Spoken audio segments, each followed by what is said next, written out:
She married a human for peace, then watched him shatter armies by himself. The treaty marriage.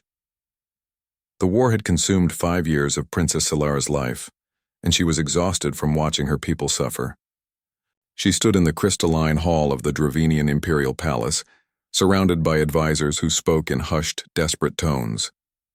The holographic displays showed the latest battle reports, and every single one told the same story. The Dravenian Empire was losing. Commander Vrax, the Empire's most decorated military officer, spread his forearms in a gesture of defeat. His scales, once bright crimson, had dulled to the color of old blood.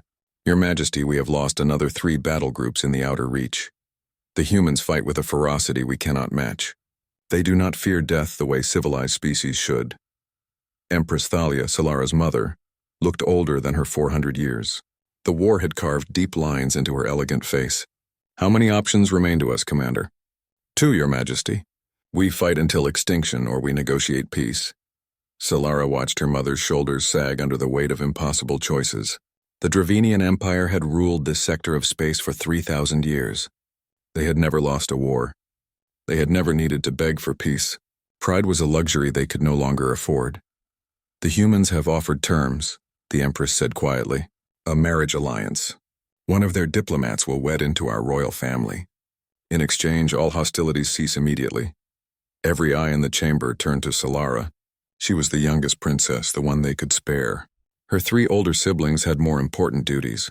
Solara had always been the spare, the one kept in reserve for exactly this kind of political necessity. I will do it, Solara said, her voice steady despite the fear churning in her stomach. For our people, I will marry this human. 3 weeks later, she stood in the palace gardens waiting to meet her future husband. The gardens were her favorite place, filled with flowers from 100 worlds. Today they felt like a beautiful cage. Marcus Chen arrived exactly on time. Solara had studied his file obsessively. Age 34 in human years. Career diplomat with an impressive record of conflict resolution. Educated at Earth's finest institutions. Fluent in 17 languages, including Dravenian. The file was thorough, but something about it felt incomplete, as if important pages had been carefully removed. He was shorter than most Dravenian males, with dark hair and calm brown eyes that seemed to notice everything. He bowed in the traditional Dravenian manner, his form perfect. Princess Solara, it is an honor to meet you, he said in flawless Dravenian. Diplomat Chen, she replied, studying him carefully. He wore simple clothing, nothing impressive or meant to intimidate. His movements were controlled, economical. Everything about him seemed deliberately unremarkable. They walked through the gardens together. Marcus asked intelligent questions about the flowers, the architecture, the history of her world. He spoke about Earth's oceans and mountains, about human poetry and art. He was polite, educated, and completely unreadable.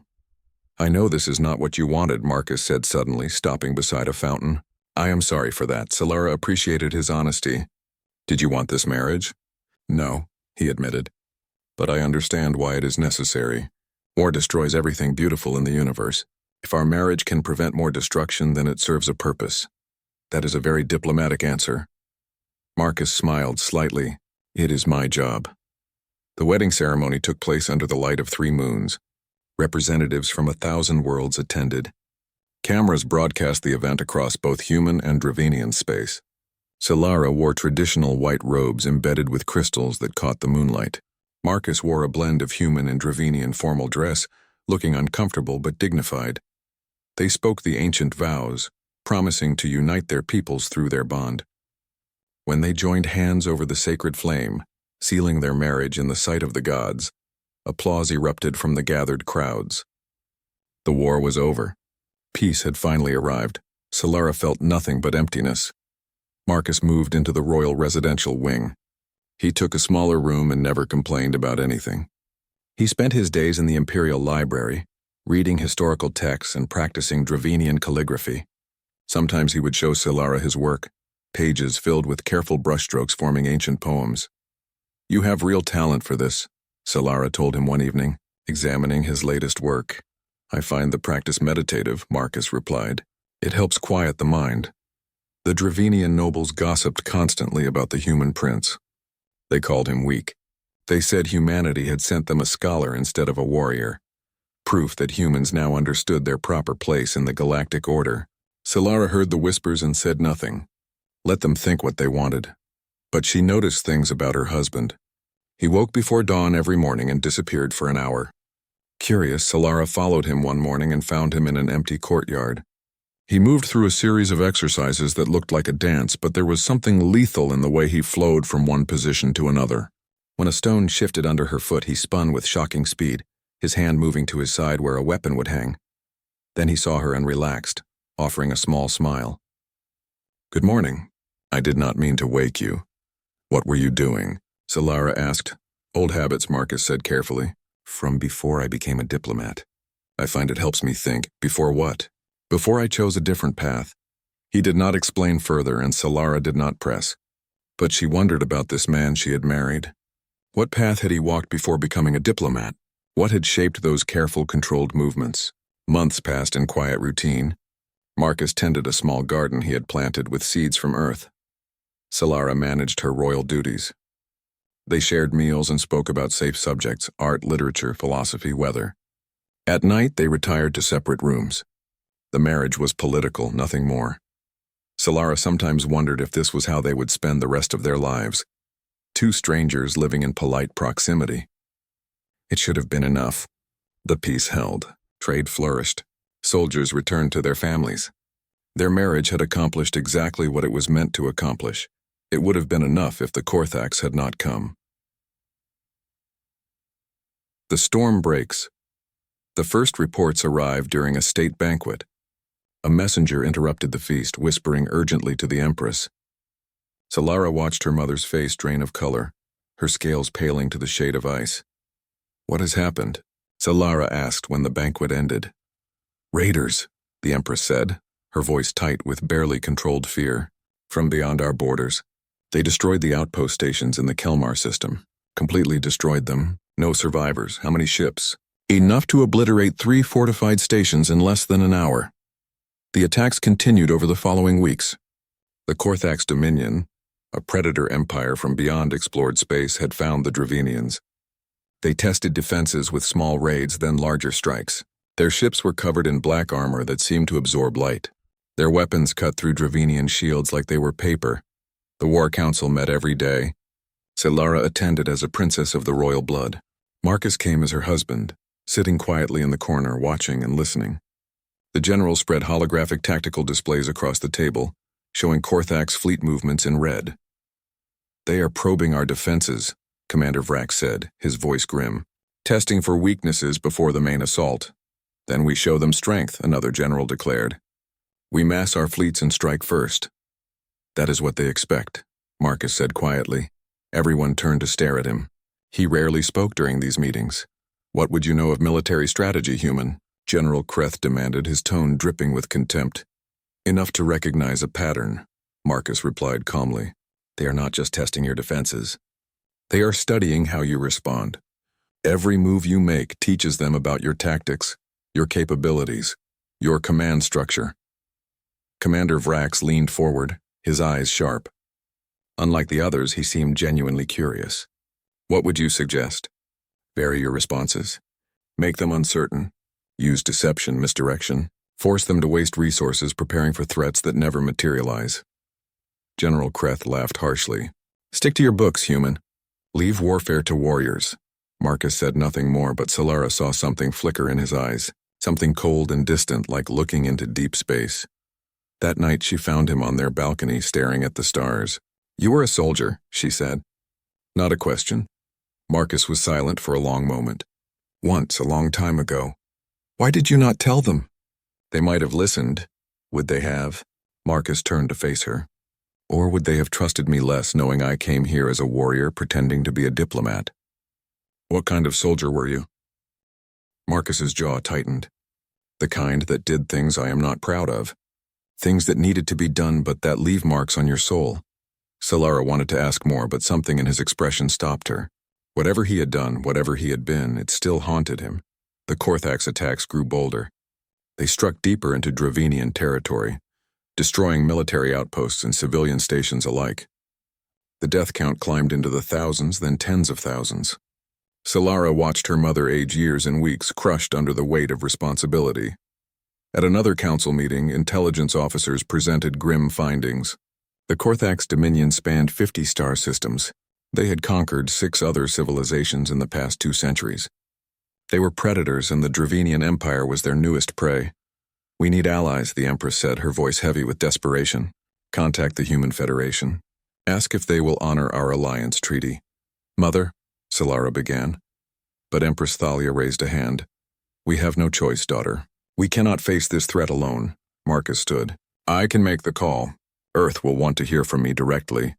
The generals exchanged glances. They still saw him as weak, as harmless. But Commander Vrax nodded slowly. "Do it." That evening, Marcus used a secure communication channel in their private quarters. Solara stood nearby, listening as he spoke in rapid human language. Her translation implant caught fragments of the conversation. "Authorization code Reaper 7 Alpha Black. Yes, it has been a long time. The situation is critical.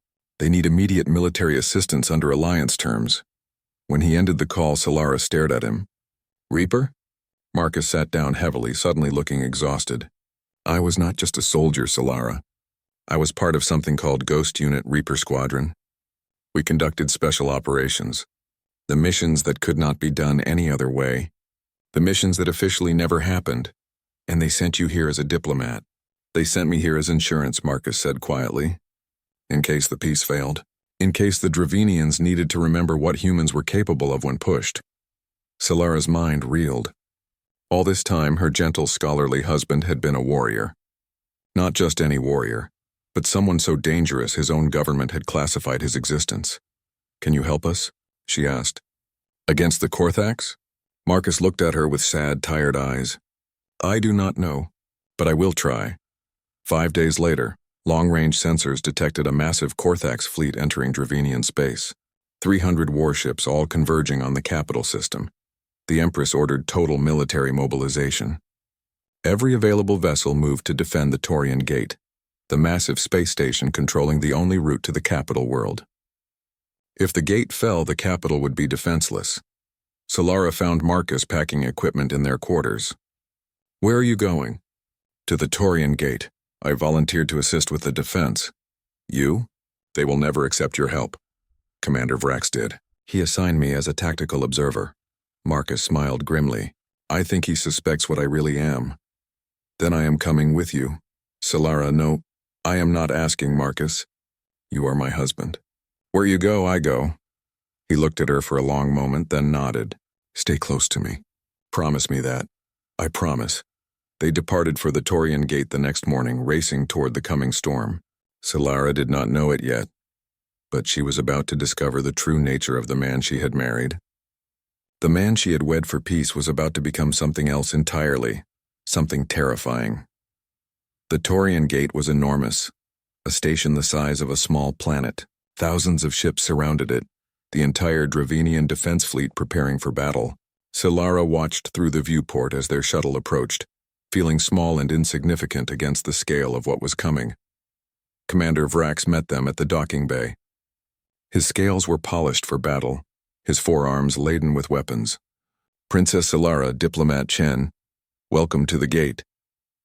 "Thank you for allowing us to observe," Solara said formally. Vrax's eyes fixed on Marcus. "I researched your service record. Most of it is classified even now, but I found enough." He stepped closer.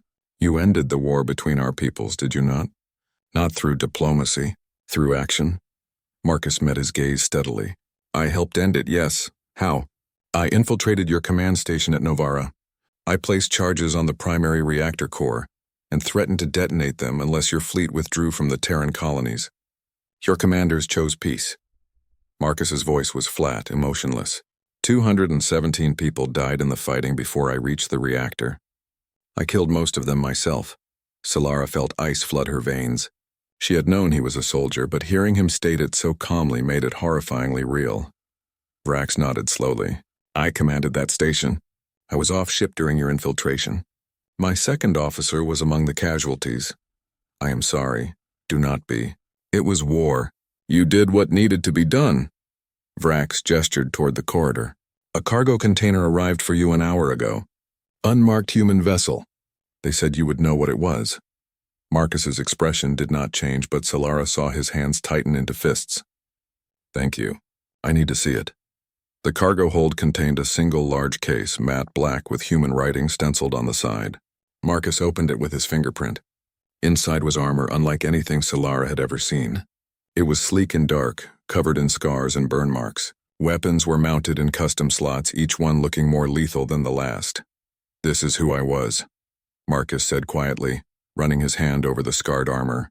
Commander Marcus Chen of Ghost Unit, Reaper Squadron. They called me the Shadow because I could infiltrate anywhere, eliminate any target, and disappear without a trace. Solara reached out, touching one of the deep scars in the armor plating. How many missions? 63. I never failed one. He looked at her and she saw pain in his eyes. I can be that person again, Solara. But if I put this armor on, I do not know if I can take it off. That life changes you. It breaks pieces off your soul that never grow back. We need you, Solara whispered.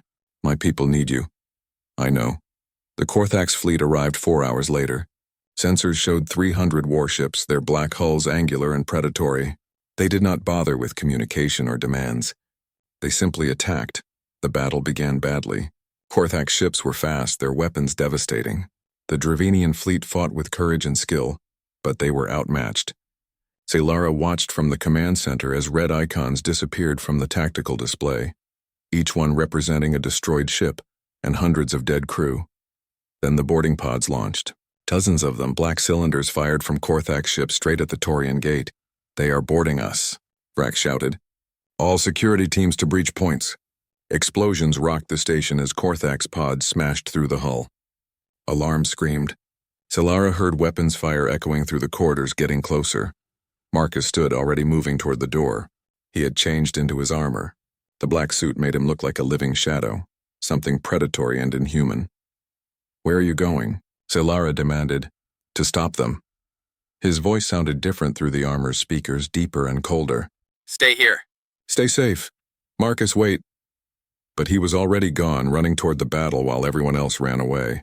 Solara pulled up security camera feeds on a nearby display. She found Marcus 2 corridors away from the command center. The first Korthax squad rounded the corner ahead of him. 10 soldiers in heavy armor carrying massive rifles. They saw Marcus and opened fire. Marcus moved. That was the only word for it. He did not run or dodge. He moved faster than Solara thought possible, flowing between energy bolts like smoke through fingers. His weapons fired in controlled bursts. The Korthax soldiers fell before they could adjust their aim, their armor offering no protection against whatever those weapons fired. 10 enemies in less than 6 seconds. All dead. By the gods, Solara breathed. Commander Vrax stood beside her, watching the same feed. What is he? My husband, Solara said faintly. Marcus kept moving through the station. Every time Korthax soldiers appeared, he killed them. Sometimes he used his weapons. Sometimes he used his hands, moving with brutal efficiency that looked like choreographed violence. He was everywhere at once, appearing wherever the Korthax breached and stopping them cold. Patch me through to him, Vrax ordered. All frequencies. A technician worked the controls. You are connected, Commander. Chen, this is Vrax. What do you need from us? Marcus's voice came back, slightly breathless. Keep your soldiers away from sections 7 through 12. I am sealing those areas and funneling the Korthax into a kill zone. We have civilians in those sections. Not anymore. I already evacuated them. There was a pause, the sound of weapons fire. I need medical teams standing by. And someone should prepare body bags. Many of them. The command center staff watched in stunned silence as Marcus hunted through the station. He was one man against hundreds of Korthax soldiers, and he was winning. Bodies piled up in his wake. The Korthax began retreating, pulling back from the sections he controlled. They are afraid of him, an officer said in disbelief. They should be, Vrax replied quietly. Solara could not look away from the screens. This was her husband, the man who had spent months reading poetry and tending gardens. He had hidden this inside himself, locked it away behind gentle smiles and quiet conversations. But now it was free, and she understood with terrible clarity why humans had won their war against the Dravenians. They had not won because they were stronger or smarter. They had won because they were willing to create soldiers like Marcus. People who could become death itself when necessary. A massive explosion shook the station. On the tactical display, one of the Korthax boarding pods ruptured, venting hundreds of soldiers into space. What happened? Solara asked. Chen just destroyed their primary breach point from inside, a technician reported. He sealed the section and overloaded the pod's fusion core. Vrax pulled up casualty reports. We have lost 400 soldiers. The Korthax have lost over 3,000. He shook his head slowly, most of them killed by one man. Marcus's voice crackled over the comm. Commander, the boarding assault is broken, but they are regrouping. Their flagship is moving into firing position. I think they plan to destroy the station directly. Can we stop them? Not from here. There was a long pause. But I can board their flagship. Eliminate their command structure. Take out their ability to coordinate the fleet. That is suicide, Vrax protested. No, Marcus said softly. That is just Tuesday. Send me a boarding pod. Solara grabbed the comm. Marcus, no, please. I'm sorry, Solara. But this is what I am. What I have always been. His voice gentled. I will come back. I promise. The line went dead. Solara watched as a single Dravenian boarding pod launched from the Taurian gate, a tiny speck racing toward the enormous Korthax flagship. Inside was her husband, the man she had married for peace, going to war one final time, and deep in her heart, Solara knew that nothing would ever be the same. Understanding the warrior's heart, the boarding pod hit the Korthax flagship like a meteor striking armor. Solara watched the sensor feed, her two hearts racing in sync. The pod looked impossibly small against the massive warship, like an insect attacking a mountain. Do we have visual inside their ship? Commander Vrax asked. Negative, sir. We can track his armor's beacon signal, but no cameras. Solara stared at the small dot representing Marcus's location on the tactical display. It moved fast, pushing deeper into the enemy vessel. What is he doing? Heading for their reactor level, if I am reading this correctly, a tactical officer said. Smart strategy. Disable their power core and the entire ship goes dark. There are thousands of Korthax warriors between him and that reactor, Vrax said quietly. I know. Minutes crawled by like hours. The dot kept moving, sometimes stopping briefly before continuing.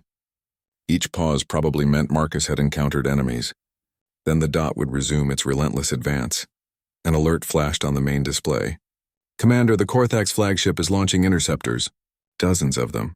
All defensive batteries, engage those fighters. Do not let them reach our fleet. Vrax gripped the edge of the command table. Chen, can you hear me? They are sending fighters. Whatever you are doing, do it faster. No response. Either Marcus could not hear or he was too occupied to answer. The battle outside raged on. Dravenian ships fought desperately against the Korthax fleet while interceptors swarmed like angry hornets. Explosions bloomed in the darkness, each one representing a ship dying and lives ending. Solara felt helpless, trapped in the command center while people died all around her, and her husband fought alone inside an enemy warship. Signal from the flagship. A communications officer suddenly shouted. They are broadcasting on all frequencies. Put it through. A voice filled the command center, speaking in guttural Korthax language that the translators rendered into Dravenian. Attention, Dravenian forces. There is an intruder aboard our flagship. One soldier, just one. But he has killed 400 of my warriors in 12 minutes. Solara's breath caught. 400 warriors in 12 minutes. The Korthax voice continued, and now Solara could hear rage in it. I am War Master Thurok, commander of this fleet. I will kill this human personally. Every warrior I lose will be repaid tenfold on your worlds. This human has signed your death warrant. The broadcast ended. He made them angry, Vrax observed. Good. Angry enemies make mistakes. Or they fight harder, Solara whispered. The dot on the display stopped moving. It remained in one place for long, agonizing minutes. Solara's claws dug into her palms, drawing blood. He stopped, the tactical officer said. Location shows Section 9, Level 30. That is not the reactor core. What is there? According to our intelligence on Korthax ship designs, that is crew quarters. Barracks. Solara felt sick. Marcus had stopped in the worst possible place, surrounded by thousands of enemies in their own territory. Wait, the officer said, leaning closer to his screen.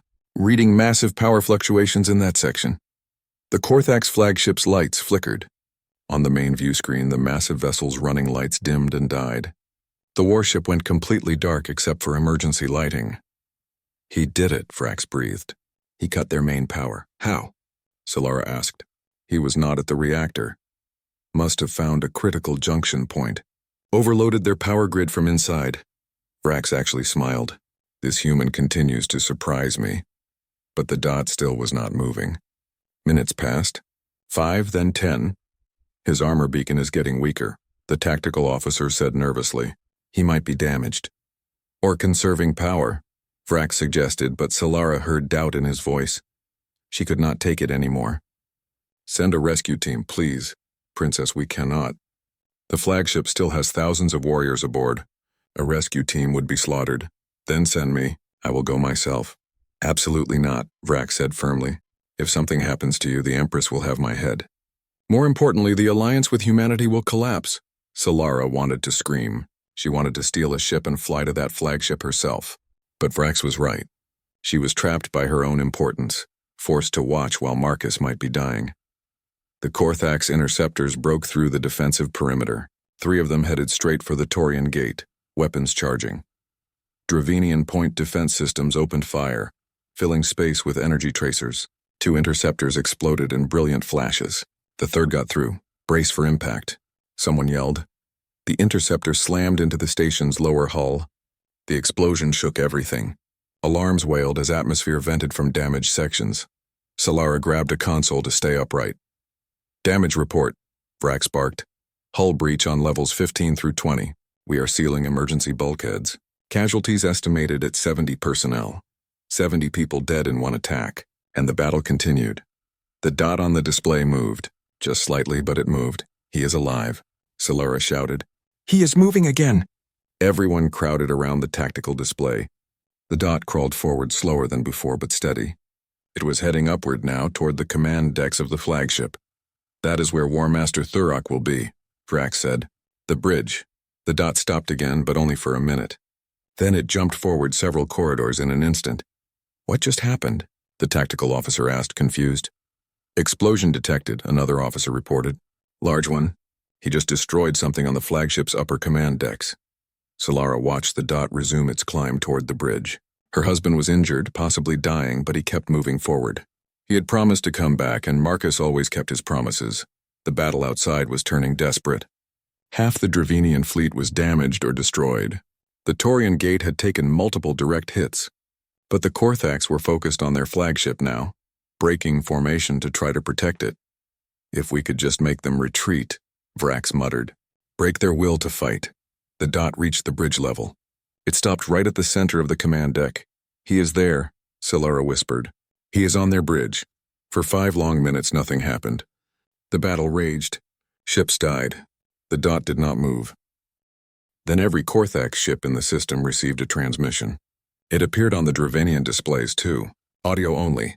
Marcus's voice filled the command center. He sounded exhausted and in pain, but his words were clear and cold as ice. This is Commander Marcus Chen of Earth. Your War Master is dead. Your command staff is dead. Your flagship is crippled. I have set charges on your main reactor. They will detonate in 60 seconds unless your fleet withdraws immediately. Silence. Every person in the command center held their breath. This is what one human can do, Marcus continued. One soldier. Imagine what an army of us would do. Imagine what a fleet of human warships would do to your empire. His voice dropped lower, harder. You have 50 seconds to begin your retreat.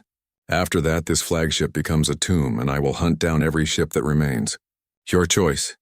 The transmission ended by all the gods, Vrax whispered. He is bluffing. He must be. But the Korthax did not know that. On the tactical display, their ships began moving. Not forward. Not attacking. They were running. They are retreating, an officer shouted. The entire fleet is breaking off. Cheers erupted through the command center. Soldiers embraced each other. Some cried with relief. They had won against impossible odds. Solara did not cheer. She watched the dot on the display. It was moving again, back toward the hangar bay where Marcus had entered. But it moved so slowly now, stumbling. Send a rescue shuttle, she ordered. Now, he needs help. Already launching, Vrax said quietly. We will bring him home, Princess.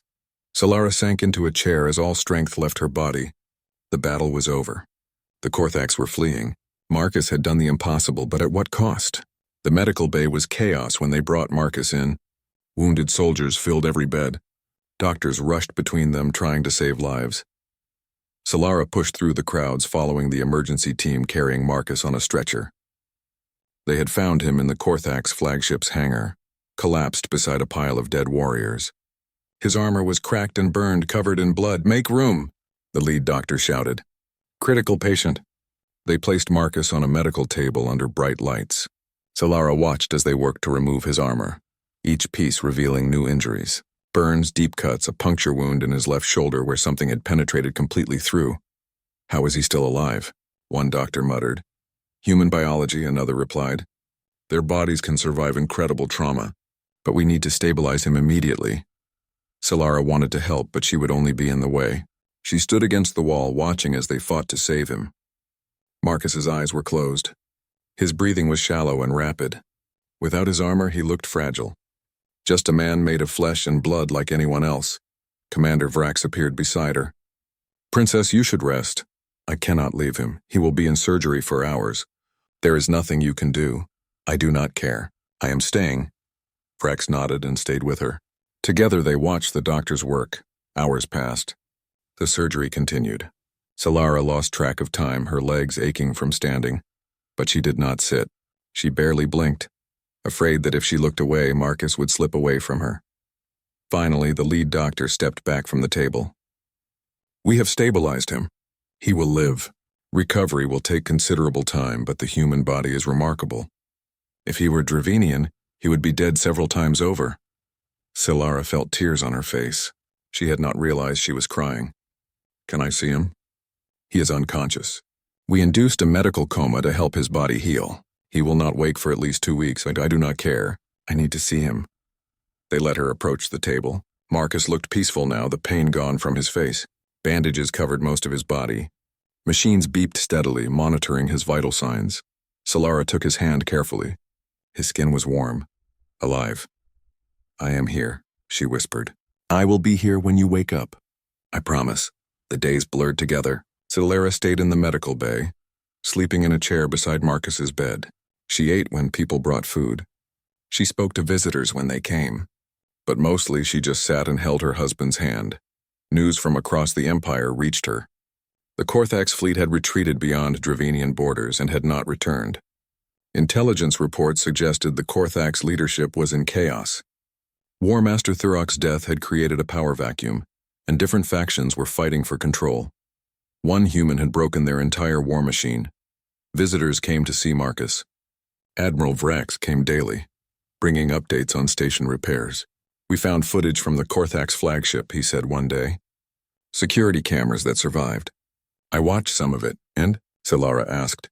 "Your husband is the most dangerous person I have ever seen. The way he fights, it is not natural. It is like watching death itself move through rooms." Vrax shook his head. "I understand now why humanity defeated us. We never had a chance." Other Dravenian officers came too. Some brought respect, finally understanding what humans were capable of. Others brought fear, looking at Marcus like he was a weapon that might explode at any moment. The Empress herself visited on the 5th day. Solara's mother sat beside the bed and studied Marcus's sleeping face. "When he wakes, he will be a hero to our people," she said, "but also something to fear. Some will want him to train our soldiers. Others will want him gone, back to Earth where he cannot threaten us." "He is not a threat," Solara protested. "He destroyed a flagship by himself. He killed thousands. Of course he is a threat."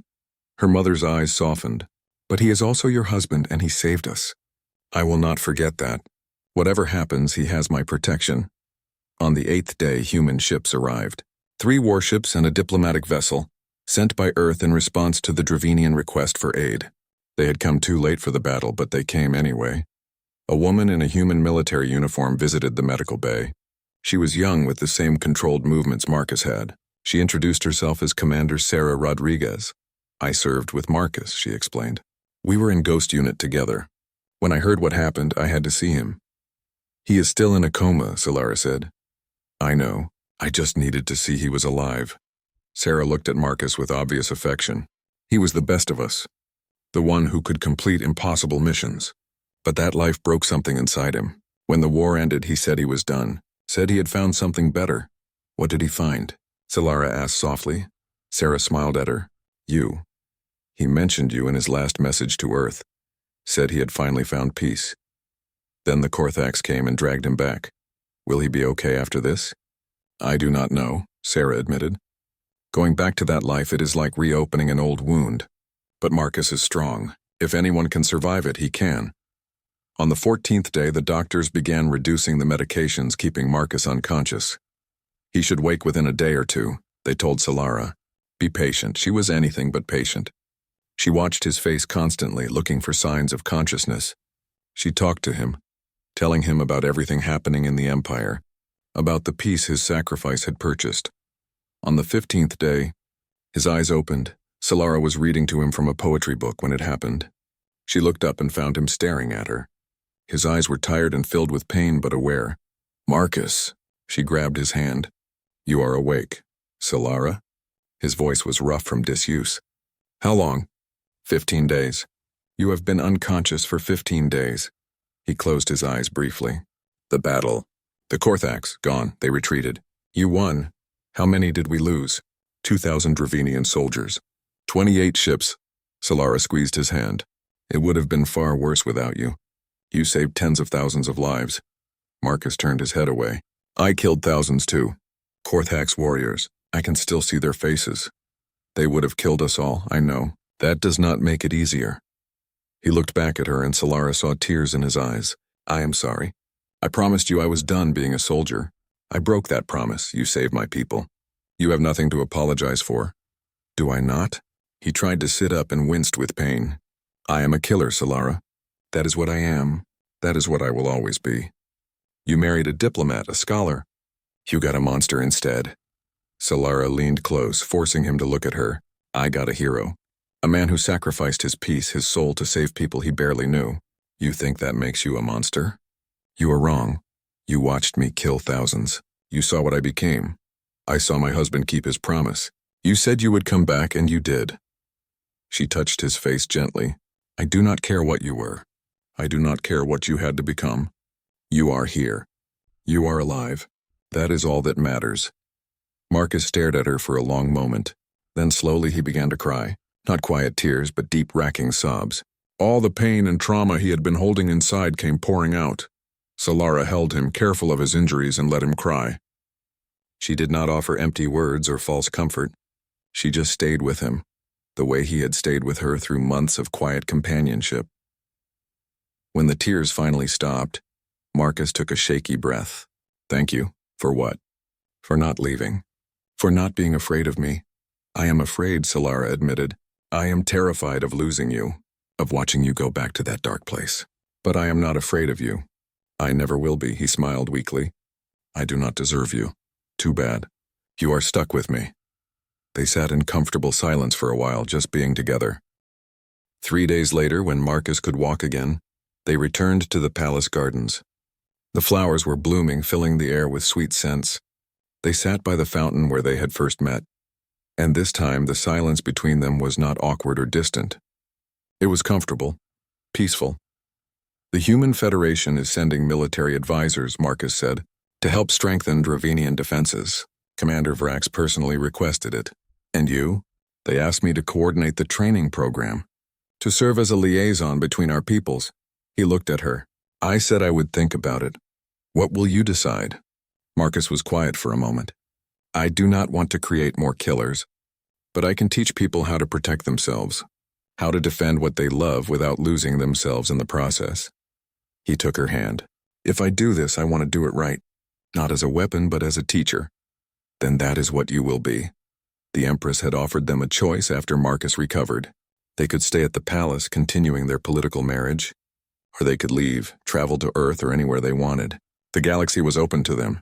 They chose to stay, not because duty demanded it, but because they had found something here, something worth fighting for, something worth protecting.